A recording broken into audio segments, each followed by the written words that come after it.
Hey folks, Erick Stakelbeck here. Welcome to the Watchman Newscast. We're kind of bouncing around from set to set over the past week or so as we bring you these practically daily now war drums updates, I guess you would call them, here on the Watchman Newscast. The war drums continue to sound. We have Israel and the United States on one side and Iran and its lethal terror proxies on the other side. And we've been giving you, again, almost daily updates over the past 2 weeks on all of the latest developments in the world's most chaotic and pivotal region, the Middle East. Here's the latest. The Iranian regime today, Tuesday, January 5th, is holding its first ever military drone exercise. Now, it's a 2-day military drill in the northern Iranian province of Semnan, and it involves hundreds of domestically made in Iran, drones used for a variety of not so peaceful purposes. We'll get into it in a second.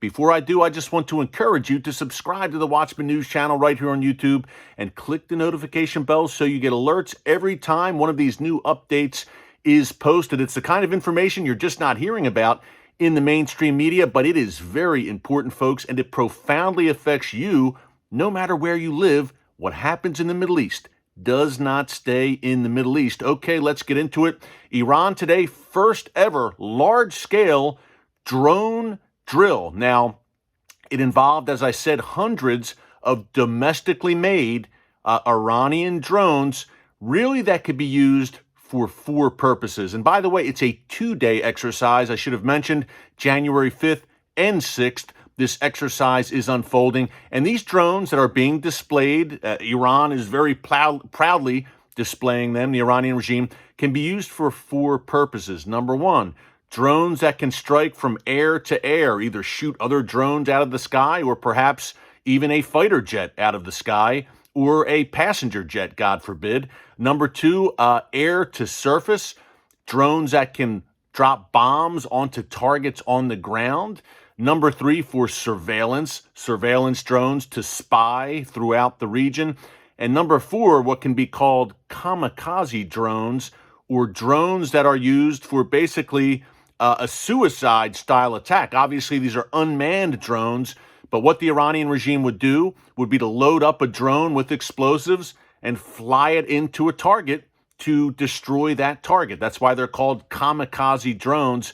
So for, again, not very peaceful purposes for this Iranian drone drill that's taking place right now in Semnan province, a few things to keep in mind here. Number 1, Iran over the past few years has shot down at least 2 U.S. drones, and rest assured they've used the technology from those captured U.S. drones to model their own drones and build their own drones domestically. Number 2, the necessity for the Iranian regime to develop these drones domestically arises in large part from the arms embargoes and the sanctions that have been led by the United States. It's made it a lot more difficult for Iran to acquire the advanced weaponry they need. So that's a good thing. So they're forced, in a sense, to develop these drones domestically. Another thing to keep in mind, Iran is here kind of showing us that the Saudi model, that's what I call from September 2019, when the Iranian regime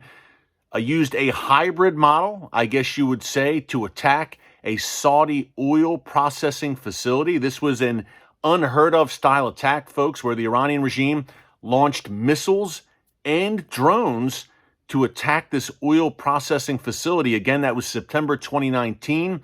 It shut down at least 5% of the world's oil supply, at least for a short time. So that should give you an idea of the kind of havoc this sort of hybrid attack can cause. But we just reported here on the Watchman Newscast last week that Israeli military officials, not to mention U.S. military officials, are concerned about this hybrid model as, again, the Iranian regime continues to breathe threats of retaliation for the deaths of Qassem Soleimani. Obviously, we just passed the 1-year anniversary of his demise on January 3rd, 2021. And then for the death of Mohsen Fakhrizadeh, the father of Iran's nuclear bomb, Israeli officials are saying, hey, we are concerned that Iran could try to strike not only from Lebanon, where Hezbollah lives and breathes, Gaza, where Hamas rules with an iron fist, both of them equipped with drones, by the way. Syria, we've seen Iran in the past use drones and fly them into Israel. More on that in a minute. But Israeli officials now are saying we're also concerned about Iranian drone strikes, or the hybrid model, smart missiles and drones coming out of Yemen, courtesy of that Iranian proxy, the Houthis, and coming out of Iraq, courtesy of not only Iran, but its various proxies, the Shia militias there who are loyal to Iran, who operate inside Iraq, and who have taken great delight over the past few years in firing missiles at the U.S. Embassy there in Baghdad. So could a drone be used in some kind of attack, God forbid, against the U.S. Embassy as well? So what Iran is doing is flexing its muscle, in a sense. We've talked about here in the newscast, and again, you can check out our archives here on YouTube the past 2 weeks or so. We've really hit on this. We've talked about the United States and Israel sending a message to Iran. Don't even think about it in terms of revenge attacks for Soleimani and Fakhrizadeh. The United States has sailed a nuclear-armed submarine into the Straits of Hormuz at Iran's doorstep there in the mouth of the Persian Gulf. The United States has flown B-52 bombers over the Persian Gulf on numerous occasions over the past 3 months.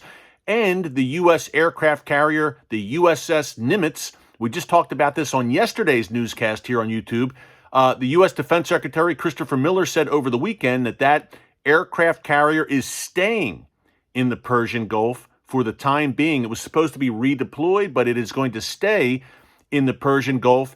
And Christopher Miller, the defense secretary, said it very clearly as a message to Iran in the face of all of these threats that Iran is levying against the United States in the region. The U.S. says, hey, we will keep an aircraft carrier in the Persian Gulf, at least for the time being, because, again, there is still a U.S. troop presence in Iraq where Iran pretty much rules or runs things behind the scenes. I mentioned how Iran has used drones in the past to fly them literally into Israel. Rewind almost 3 years ago now, folks. It's hard to believe. In February 2018, Iran flew a drone that was packed with explosives, we later learned, into northern Israel, across the border from Syria into northern Israel in the Golan Heights region of Israel. The IDF, the Israel Defense Forces, shot that drone down, and they responded to that provocation, to really an act of war, to fly an explosive-loaded drone into Israeli territory with probably deadly intent. Israel responded with serious force and struck several Iranian military targets and Assad regime targets inside Syria in the wake of that drone incursion into Israeli territory. Now, that was almost 3 years ago. Again, that was February 2018, and you could say maybe that was a dry run of sorts for the Iranian regime.